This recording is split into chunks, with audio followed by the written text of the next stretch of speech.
자, 오늘은 출애굽기 12장 마지막 부분의 말씀을 보겠습니다.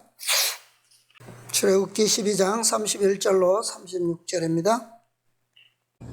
하매 바로가 모세와 아론을 불러서 이르되 너희와 이스라엘 자손은 일어나 내 백성 가운데서 떠나서 너희의 말대로 가서 여호와를 섬기며 너희의 말대로 너희의 양도 소도 몰아가고 나를 위하여 축복하라 하며 애굽 사람들은 말하기를 우리가 다 죽은 자가 되도다 하고 백성을 재촉하여 그 지경에서 속히 보내려 하므로 백성이 발교되지 못한 반죽 담은 그릇을 옷에 싸서 어깨에 매니라. 이스라엘 자손이 모세의 말대로 하여 애굽 사람에게 은금 해물과 의복을 구하매 여호와께서 애굽 사람으로 백성에게 은혜를 입히게 하사 그들의 구하는 대로 주게 하심으로 그들이 애굽 사람의 물품을 취하였더라. 아멘. 네. 오늘은 이 말씀을 우리가 읽었는데요. 다시 한번 6월절을 오늘 좀 깊이 생각해 보겠습니다. 이스라엘 백성들이 오랜 시간 동안 애굽에서 살았고 마침내는 애굽의 노예가 되어서 이제는 그들의 형편이 정말 하나님의 백성으로라기보다는 정말 짐승의 수준과 같이 애굽 바로와 또 애굽인들이 시키는 모든 생활이 억압과 압제 속에서 강제적으로 이루어지는 그런 생활 가운데 있었습니다. 그런 상태에서 그들이 구원을 받을 수 있는 것, 그것은 두 가지의 조건이 이루어져야 했는데요. 첫 번째 조건은 애굽 왕 바로가 온전히 하나님께 항복하고 이스라엘 백성을 놓아주는 거죠. 그것이 조건이에요. 두 번째는 바로가 항복하기 위해서는 그의 교만과 고집을 꺾고 항복하기 위해서는 이스라엘이 바로보다 강하게 되어야 된다는 겁니다. 그죠? 그렇지 않고서 바로가 항복한다는 것은 있을 수가 없겠죠. 어쨌든 이스라엘이 되었든 아니면 모세가 되었든 아니면 하나님을 인정하든 어쨌든 하나님과 이스라엘과 모세는 다 한편이잖아요. 그죠? 그래서 어쨌든 누가 되었든 간에 분명한 것은 바로보다 강한 존재가 되어야 된다는 거죠. 그것을 바로왕이 인정해야지만 바로가 항복을 할 수 있는 겁니다. 이 두 가지 조건이 모두 성취되는 날, 그날이 바로 6월절이에요. 6월절. 이스라엘이 강하게 되었을 때 바로는 무조건 항복한 겁니다. 그날이 6월절이에요. 그러니까 이스라엘이 강하게 되지 않았다면 바로가 굴복하는 일은 일어나지 않았을 것이다. 이스라엘 백성들은 노예잖아요. 마치 짐승처럼 애완견처럼 시키는 대로 하고 주는 대로 먹고 주인이 하라는 모든 것을 거부 없이 반항 없이 하는 것이 바로 노예입니다. 자, 그런 노예였던 이스라엘이 어떻게 강하게 되어서 바로와 애굽인들을 항복해 했을까? 그 비밀이 바로 유월절이죠. 유월절 날이 이스라엘 백성들에게는 구원의 날이었고 희망의 날이었어요. 그죠? 약속의 땅으로 출발하는 바로 시작의 날이었기 때문에 그들에게는 엄청난 희망과 자유가 동시에 있는 그런 날이었습니다. 그러나 반대로 바로와 애굽인들에게는 그날이 죽음의 날이요, 공포의 날이요, 절망의 날이 되었습니다. 만약에 이스라엘 백성들이 이 유월절에 대한 하나님의 명령을 믿음으로 순종하지 않았다면 지금 설명드린 이 일은 유월절의 결과는 일어나지 않았겠죠. 그죠? 이런 일은 없었을 겁니다. 두 사건은 서로 다른 두 지역에서 일어나는 별도의 사건이에요. 그죠? 그럼에도 불구하고 이 두 사건은 어떻게 되어 있습니까?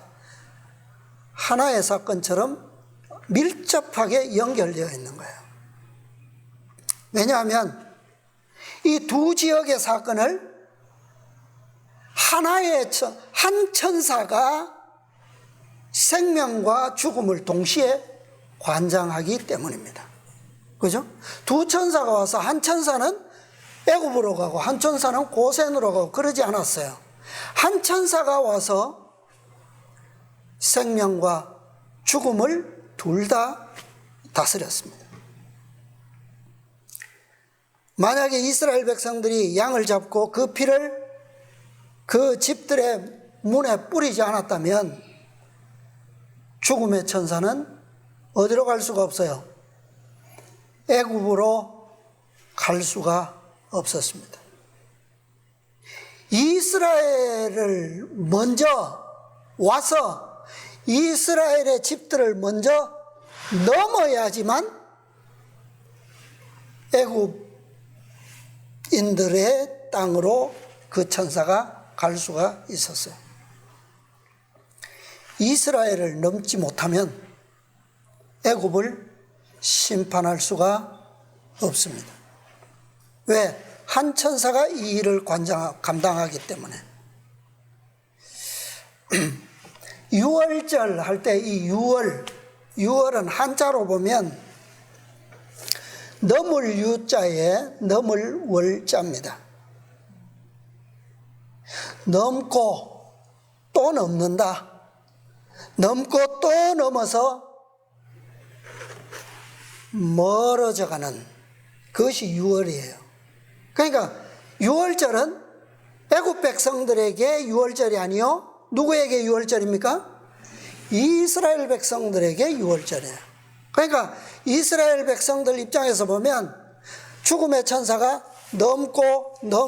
넘어서 심판으로부터 멀어져 가는 것이 바로 유월절이에요. 그러니까 이스라엘의 심판이 먼저 있지 않으면 애굽의 심판은 있을 수가 없는 것이 유월절이에요. 애굽은 이스라엘이 먼저 심판받지 않으면 애굽의 심판은 있을 수가 없어요. 이루어질 수가 없습니다. 심판의 조건은 똑같아요. 이스라엘이나 애굽인이나 심판의 조건은 동일합니다. 그러나 하나님의 백성들이 심판을 위해서 준비되지 않으면 준비되지 않은 애굽일지라도 먼저 멸망되는 일은 없다는 얘기예요.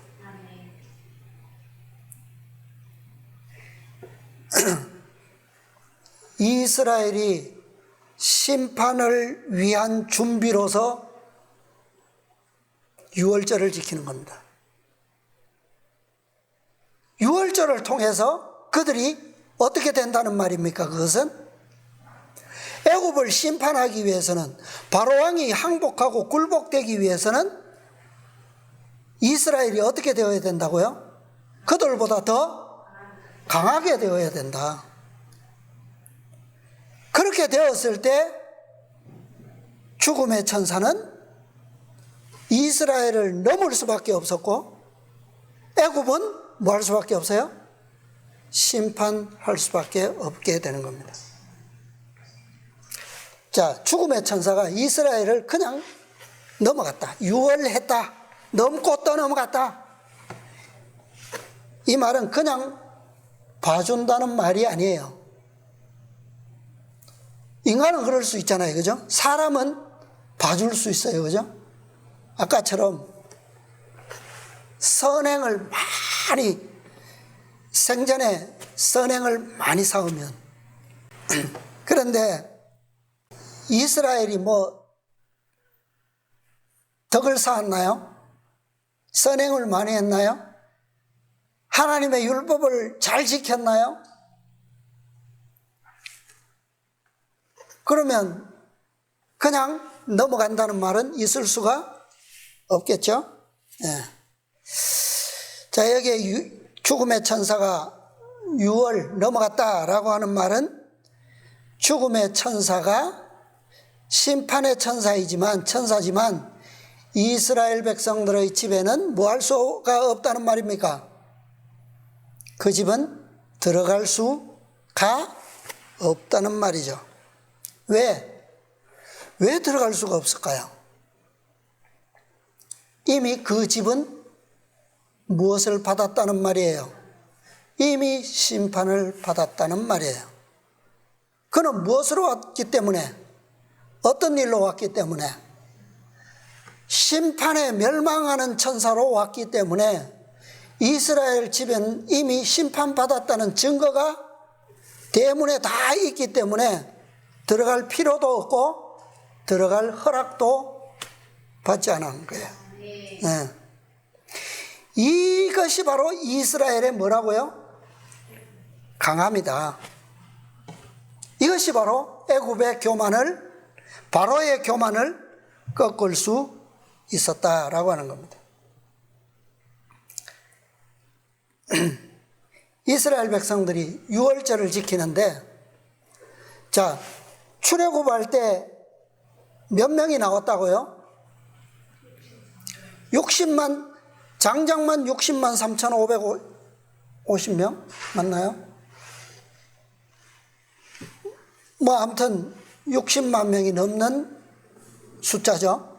그런데 부조와 선지자에 보면 수백만 명이 나왔다라고 돼 있어요. 수백만 명. 여자와 부녀와 아이들까지.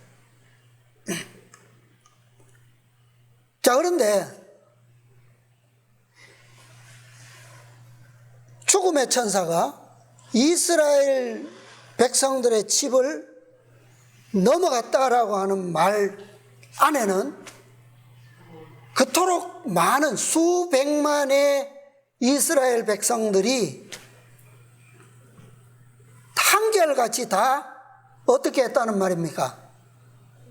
유월절을 모세가 명한 그대로 다 순종했다는 말이죠. 어떤 집은 양을 해지기 전에, 해질 때 잡고 그랬는데 해지기 전에 이미 하루 전에 잡았다. 또 어떤 사람은 밤중에 잡았고, 또 어떤 사람은 불에 구워 먹고 삶지 말고 구워 먹으라 했는데 안 굽고 삶아 먹었다. 또 어떤 사람은 뼈는 꺾지 말라 그랬는데 막 각을 뜨면서 뼈도 상하게 하고 그랬다. 그랬을까요? 한결같이 그 수많은 이스라엘 백성들이 다 똑같이 어떻게 했다는 말입니까? 모세가 명한 그대로 그날에 정한 시각에 다 순종했다는 말이에요. 똑같이. 지식에 차이가 있나요? 그 수백만의 이스라엘 백성들이 그것을 행하기, 유월절 의식을 행하는 일에 있어서 오차가 있나요? 오해가 있나요? 서로? 없어요. 그들은 똑같은 명령을 받았고 똑같이 이해했고 똑같이 순종했다. 숫자와 상관없어요. 그것은. 그죠? 우리는 저 멀리 있어가지고 전에 듣고 전에 들어서 잘못 알아들었다고 이유가 됩니까? 안 돼요. 우리는 6,000년 동안 인류가 살아왔는데 맨 마지막 시대에 살다 보니까 성경이 이렇게 변질되고 이렇게 복음이 바뀌어서 우리는 잘못 알아들었습니다. 이유가 될까요? 안 돼요. 그것은 결코 애굽을 꺾을 수 있는, 굴복시킬 수 있는 강함이 아니라는 거예요.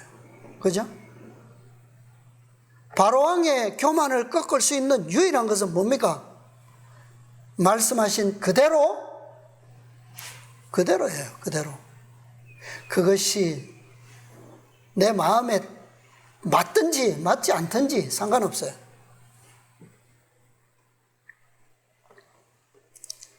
그것만이 유일하게 애굽을 뭐하는 길입니까? 나는 이스라엘 백성으로서 보호받고 구원을 받는 것이요, 나에 대한 이 심판이 애굽으로 하여금 심판을 받게 하는 유일한 방법이라는 거죠. 자, 부조화 선지자의 말씀을 보겠습니다. 279페이지 279, 289쪽 연결되는 문단입니다. 밤중에 애굽에 큰 호곡이 있었으니 이는 그 나라에 사망치 아니한 집이 하나도 없었음이었더라. 그 나라에서 모든 처음 난 것, 즉 위에 앉은 바로의 장자로부터 옥에 갇힌 사람의 장자까지와 생축의 처음 난 것들이 것이 멸망시키는 천사의 침을 받았다. 광대한 애굽 전토에 걸쳐 각 가정의 자랑거리인 장자가 죽어 넘어졌다. 슬퍼하는 자들의 비명과 통곡 소리가 온 하늘을 메웠다. 창백한 얼굴을 한 왕과 조신들은 사지를 떨면서 무서운 공포에 놀라 어찌할 바를 몰랐다. 바로는 자기가 한때 어떻게 여호와가 누구건데 내가 그 말을 듣고 이스라엘을 보내겠느냐? 나는 여호와를 알지 못하니 이스라엘도 보내지 아니하리라 하고 외쳤던 일을 회상했다. 이제 하늘을 두려워하지 않던 그의 교만은 땅에 떨어졌고 그는 밤에 모세와 아론을 불러서 이르되 너희와 이스라엘 자손은 일어나 내 백성 가운데서 떠나서 너희 말대로 가서 여호와를 섬기며 너희의 말대로 너희의 양도 소도 몰아가고 나를 위하여 축복하라고 하였다. 왕의 모사들과 백성들도 우리가 다 죽은 자가 되도다 하고 이스라엘 사람들에게 그 지경에서 속히 떠나라고 간청하였다. 여호와가 누구간데 내가 그 말을 듣고 이스라엘을 보내겠느냐? 그러던 바로가 어떻게 되었다고요? 그의 교만이 땅에 떨어졌어요. 이스라엘 백성들은요, 우리가 다 어떻게 되었다고요? 죽은 자가 되도다. 그러면서 이스라엘 백성들을 어떻게 했습니까? 백성을 재촉하여 그 지경에서 속히 떠나라고 그렇게 했습니다. 자, 자, 여기 보면 이 부조와 선지자에는 그냥 이스라엘 사람들에게 그 지경에서 속히 떠나라고 이렇게 돼 있는데, 성경은 어떻게 돼 있습니까? 아까 읽었죠? 33절에 보면 백성을 뭐하여? 재촉하여 그 지경에서 속히 보내려 함으로 그랬어요. 여기 보면 이 재촉하여라는 말이 무슨 말이냐 하면 히브리어로 하자크입니다. 하자크인데 뜻이 강하다, 견고하다, 강화하다, 뭐 그런 말이에요. 강하게 하다, 견고케 하다, 강화시키다, 튼튼하게 하다, 뭐 그런 말이에요. 누가요? 누가 누구를? 애굽 사람들이 이스라엘 백성들에게 재촉하여, 강하게 하여, 그런 말이에요. 어떻게 이런 일이 있을 수 있죠? 자, 애굽 사람들이 재촉했다, 하자크했다, 이 말은 이미 이스라엘 사람들은 유월절을 통해서 어떻게 되었다는 겁니까? 이미 강하게 된 사람들이라는 거예요. 그렇게 내적으로 이미 그들은 강하게 되었기 때문에 애굽 사람들이 외적으로 뭐 하는 겁니까? 외적으로도 강하게 해준 거예요. 그게 무엇으로 나타났습니까? 그들이 무엇을 줬다고 해요, 그들에게? 금과 은과 폐물과 의복을 달라는 대로 다 줬어요. 그게 무슨 말입니까? 애굽 사람들이 이스라엘 사람들에게 금을 주고 은을 주고 값진 것들은 다 줬어요. 의복도 줬어요. 고대 시대에는 이런 것들을 어떻게 얻을 수 있습니까? 어디서 어떻게 얻을 수 있어요? 전쟁터에 나가면 이긴 자가 패한 자들에게서 얻는 것이 이거예요. 그죠? 검은 보물들과 의복을 이긴 자가 빼앗아. 무엇으로? 전리품이에요, 그게. 그죠? 전리품. 그러면 전쟁은 하지 않았어요. 근데 애굽 사람들이 이스라엘 백성들에게 그것을 줬습니다. 전리품으로. 누가 이긴 겁니까? 누가 강한 겁니까? 이스라엘이 강한 거예요. 그죠? 그들이 이겼다는 말이에요. 그러니까 유월절은 이스라엘 백성들에게는 영원한 복음이고 애굽에게는 영원한 뭡니까? 심판이에요. 그것이 첫 번째 기별 유월절입니다. 그러니까 첫째 천사의 기별 유월절의 영원한 복음은 사탄의 완전한 사실은 무엇을 의미하는 겁니까? 항복을 의미하는 거예요. 그런데 실제로는 어때요? 보이는 대로 보면 바로의 교만은 꺾였는데 바로의 운명이 끝났습니까? 6월절에? 완전히 아직 끝난 것은 아니에요. 그죠? 네. 자, 역사는 반복됩니다. 역사는 반복돼요. 이 바로가 거기서 그의 운명이 거기서 첫 번째 기별에서 끝나야 돼요. 사실은. 근데 끝나지 않고 교만만 일시적으로 꺾인 것 같이 보입니다. 그렇게 됐어요. 자, 어디에서 그의 교만이 다시 재현되는가? 이사야서 14장 1절로 7절까지 한번 보겠습니다. 여호와께서 야곱을 긍휼히 여기시며 이스라엘을 다시 택하여 자기 고토에 두시리니 나그네 된 자가 야곱 족속에게 가입되어 그들과 연합할 것이며 민족들이 그들을 데리고 그들의 본토에 돌아오리니 이스라엘 족속이 여호와의 땅에서 그들을 얻어 노비를 삼겠고 전에 자기를 사로잡던 자를 사로잡고 자기를 압제하던 자를 주관하리라.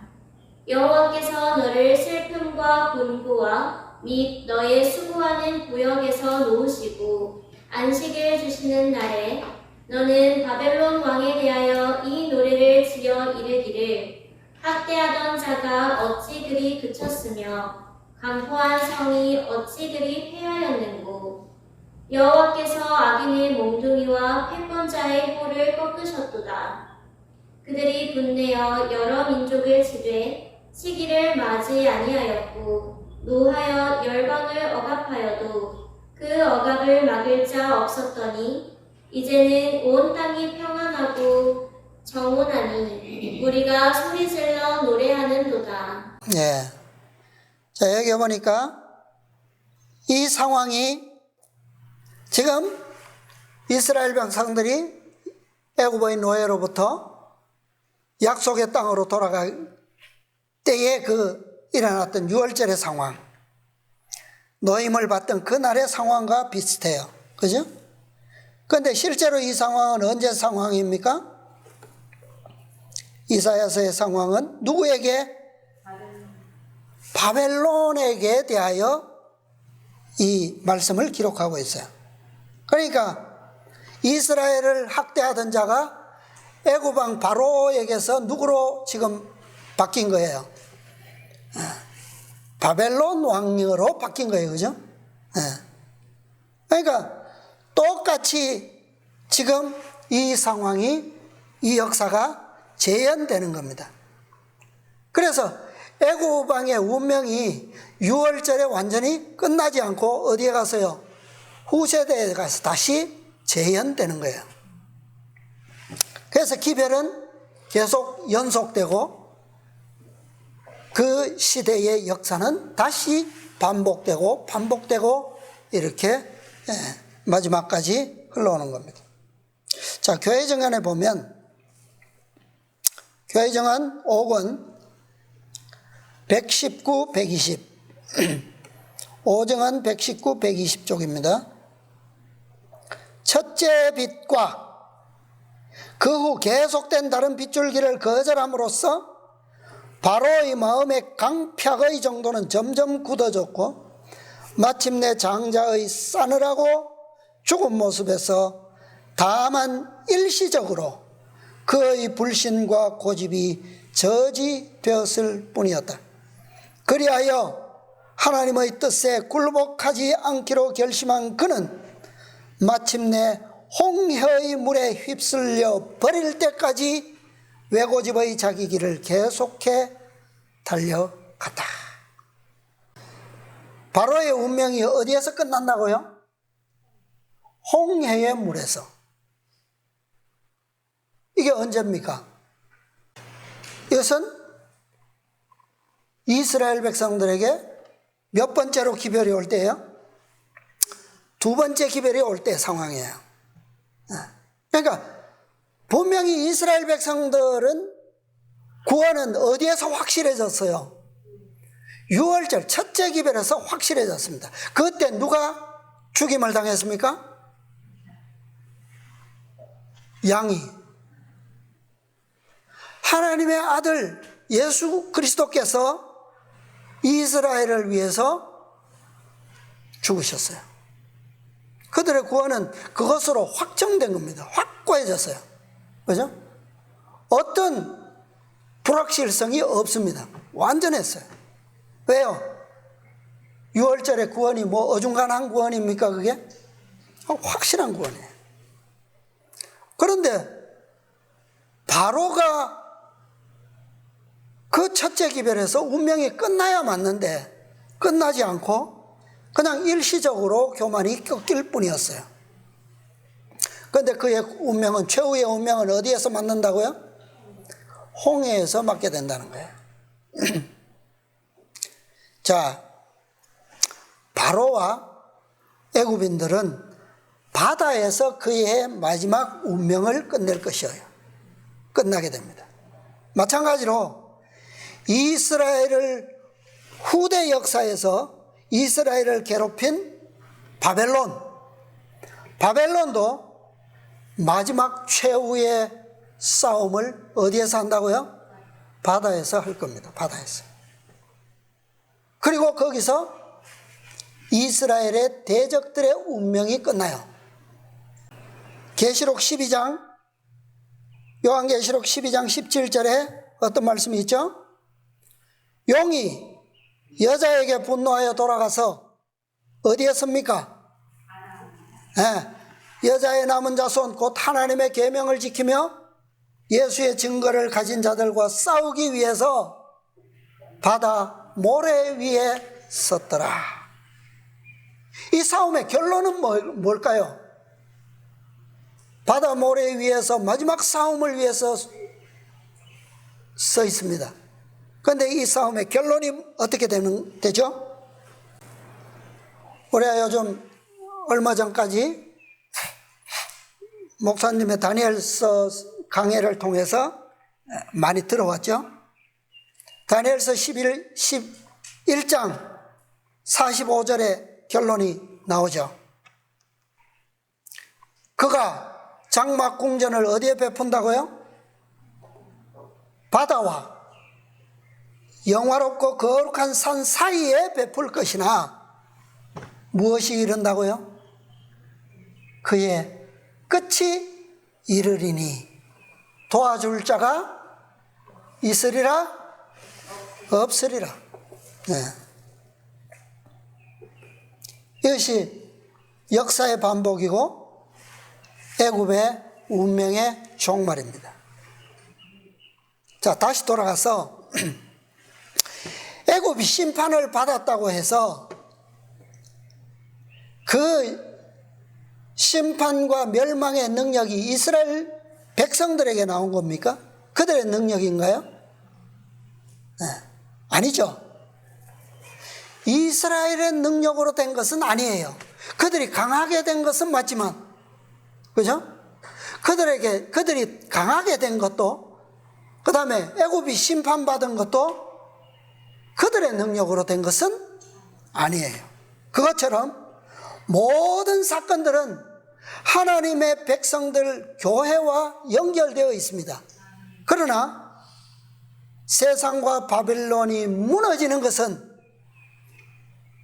교회의 능력으로 된다고요? 그것은 아니라는 거예요. 네. 순서는 맞습니다. 그렇죠? 교회가 강해져야 되고 교회가 먼저 심판받아야지만 세상이 무너지고 심판받는 것은 맞아요. 그러나 그 능력이 그들의 능력으로 되는 것은 아니라는 거예요. 하나님의 백성들이 완전히 일치되고 연합된 믿음에 의해서 이 일이 일어나는 것은 맞습니다. 그렇죠? 장정만 60만, 온 백성으로 따지면 수백만에 이르지만, 그러나 그들의 믿음은 어떻게 되어야 된다고요? 연합되고 일치된 믿음이어야지만 그게 가능했다. 네. 그것도 뭐 능력이라면 능력으로 볼 수 있죠. 그러나 그것은 능력이라고 우리가 보기보다는 무엇으로요? 그것이 바로 우리의 뭐다? 믿음이다. 네.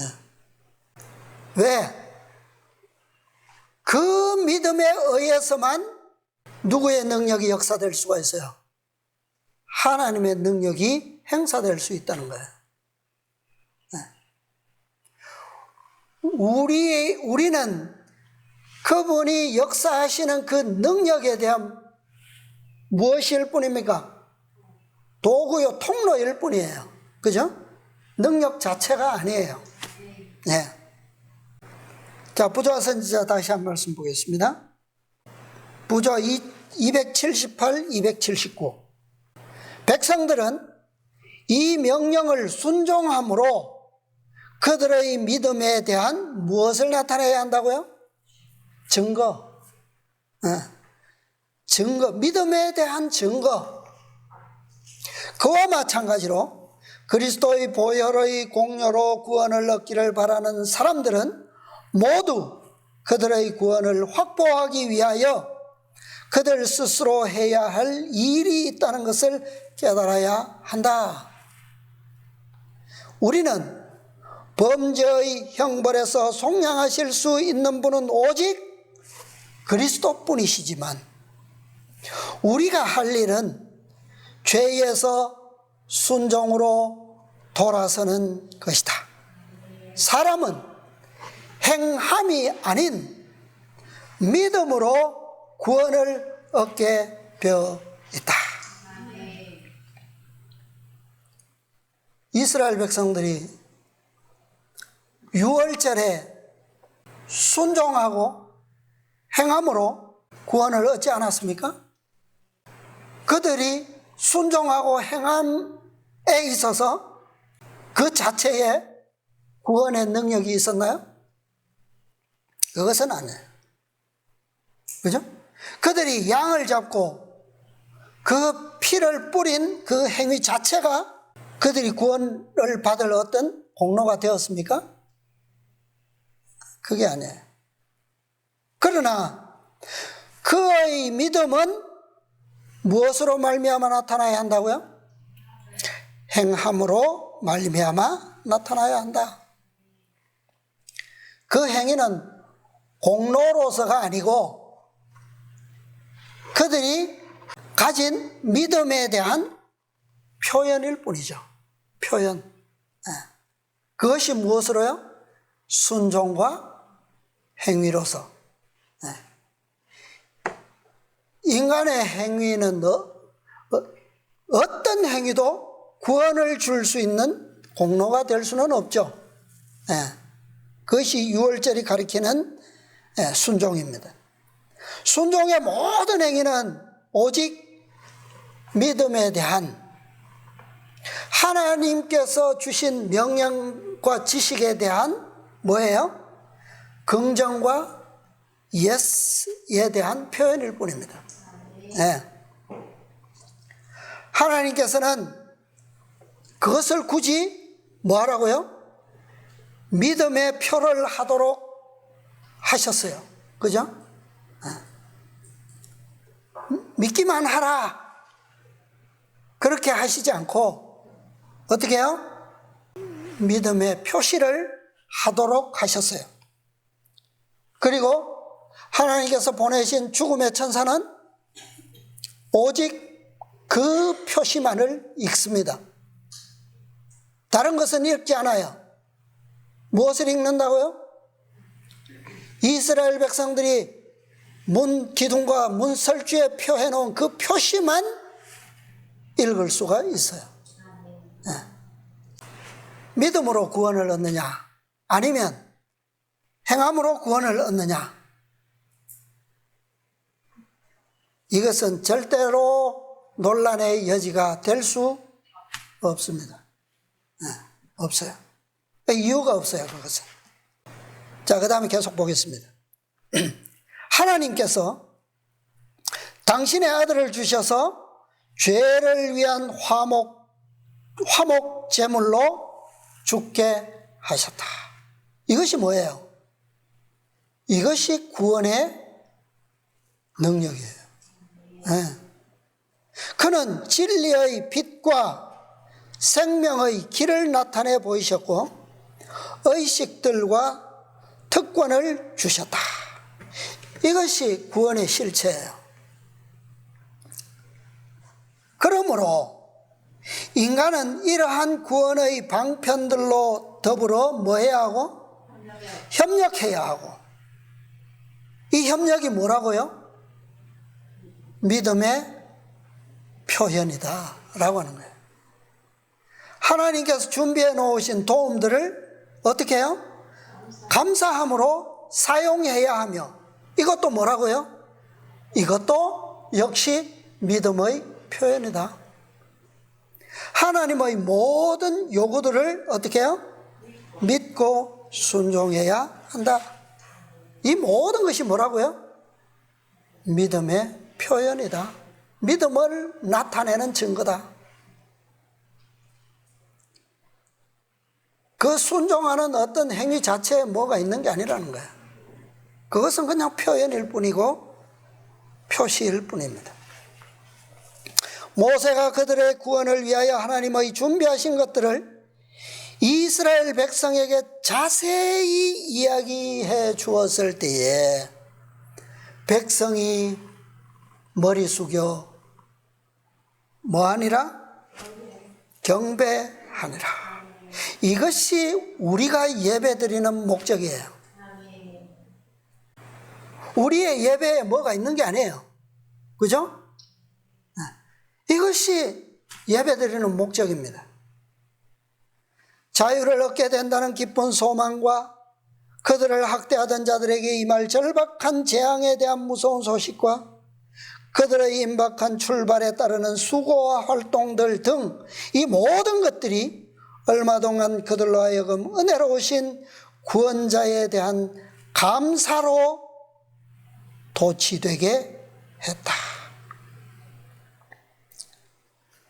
하나님께서 나타내신 구원의 길, 그 구원의 길을 우리가 믿고 순종하는 것이 하나님께서 우리에게 주신 의식과 특권들이에요.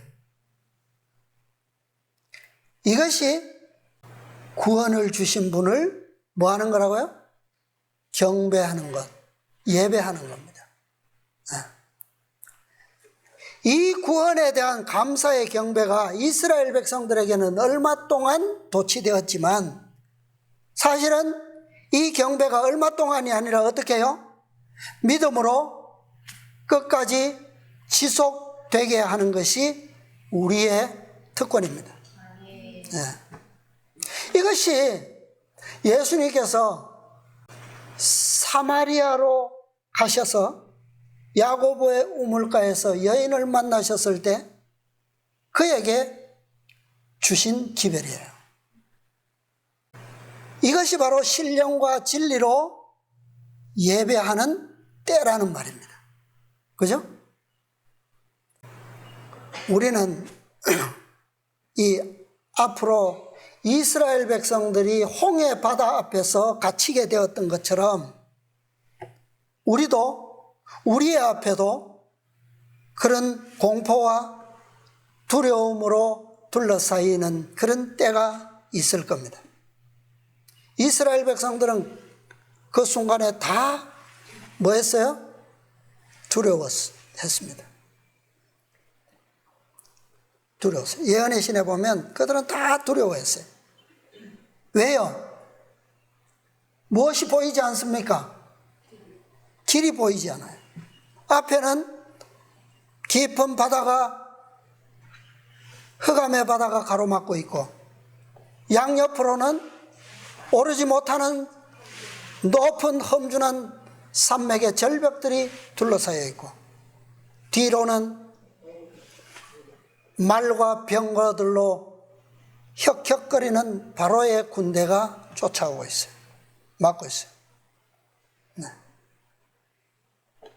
만약 그들의 유월절을 통해서 배웠던, 나타났던 그 구원의 길을 그들이 믿고 흔들리지 않았더라면, 그 감사로 끝까지 유지되었더라면 그들은 진퇴양난 모든 길이 막힌 상황에서도 그 길들을 볼 수 있었을 겁니다.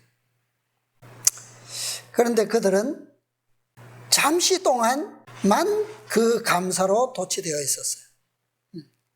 그것을 볼 수 있었어요. 그것은 누구의 상황과 일치합니까?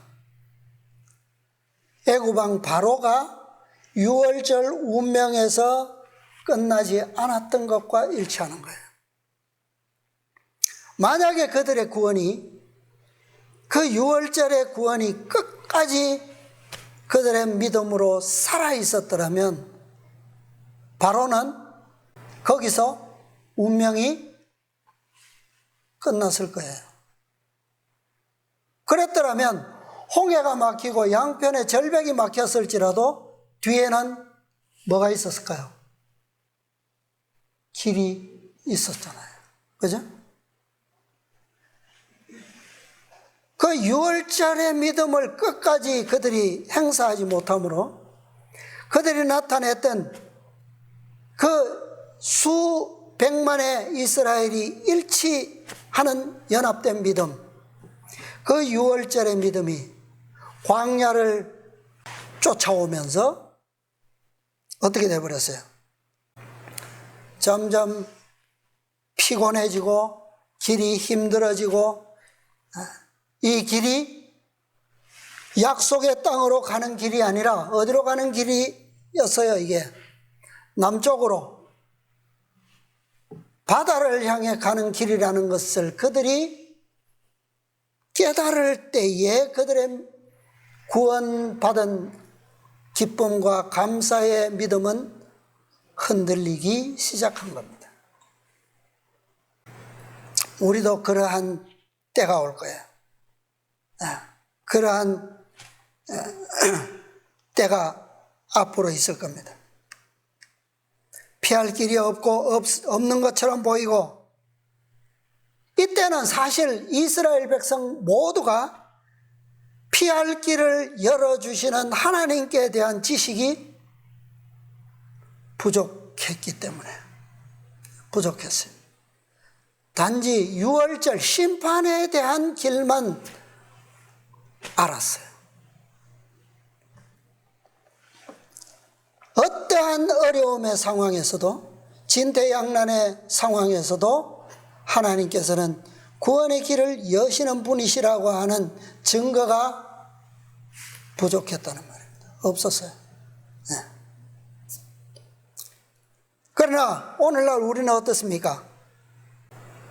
이들의 상황과 같은 상황에 있습니까, 우리가? 하나님에 대한 지식이 부족한 상황에 있나요? 네.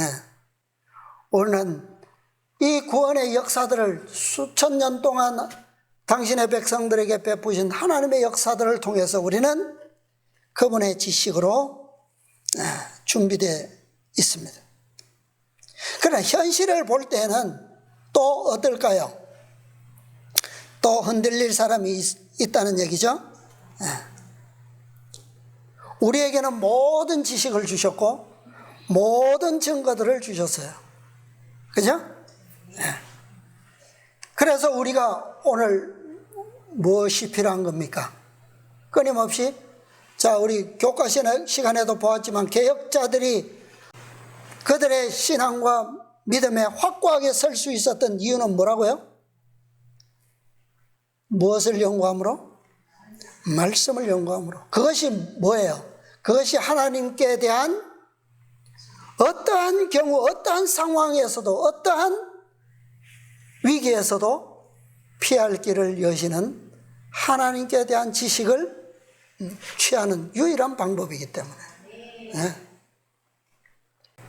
당장 칼 5세가 그의 약속을 취소하고 법왕당에게 루터의 운명을 넘겨줬다면 루터는 그것을 기대할 수 있어요, 없어요? 있어요, 그죠? 왜? 칼 5세는 그리스도인이 아니기 때문에. 그러나 그는 왜 넘겨주지 않는다 그랬어요? 나는 누구와 같이 되기를 원치 않는다고요? 시기스문트처럼 나의 얼굴이 붉어지기를 원치 않는다. 그 체면 하나 지키기 위해서 다행히 루터를 넘겨주지는 않았습니다. 그러나 루터는 그런 상황을 분명히 기대할 수 있었어요. 그럼에도 불구하고 그는 뭐 하지 않았습니까? 자기의 믿는 믿음을 취소하지 않았다. 왜? 그가 연구한 바에 의하면 하나님께서는 반드시 그의 생명을 어떻게 해요? 인간의 생명은 빼앗길지 몰라도 영원한 생명은 그죠? 결코 하나님께서 넘겨주시지 않는다라고 하는 사실을 그는 믿을 수 있었기 때문에. 자, 오늘날 우리도 마찬가지입니다. 하나님께서 우리에게 주신 것을 빼면 오늘 우리가 드리는 모든 의식과 예배와 모든 것은 아무것도 아니라는 사실이에요. 무엇을 통해서 합니까? 말씀을 통해서. 그죠? 그래서 첫째 기별의 영원한 복음은 하나님께서 우리를 구원하시는 최고의 능력의 복음이다. 오늘 우리는 이것을 기억할 필요가 있어요. 이것을 우리가 끝까지 신뢰하고 믿는다면, 이 약속을 의지한다면 우리는 둘째 위기가 와도, 세 번째 협박이 와도, 어떠한 핍박과 박해가 와도 다음 또 위기를 통해서 오는 주어지는 모든 기별에 대한 무엇이 있을까요? 믿음과 신뢰가 있게 될 것입니다. 제일 중요한 것은 이거예요. 영원한 복음. 그래서 말 그대로 영원한 거예요. 그죠? 네. 일시적인 구원이 결코 아니라는 얘기입니다. 네. 말씀과 약속 위에 우리의 믿음을 굳게 세우게 되시기를 바라면서 오늘 말씀을 마치겠습니다.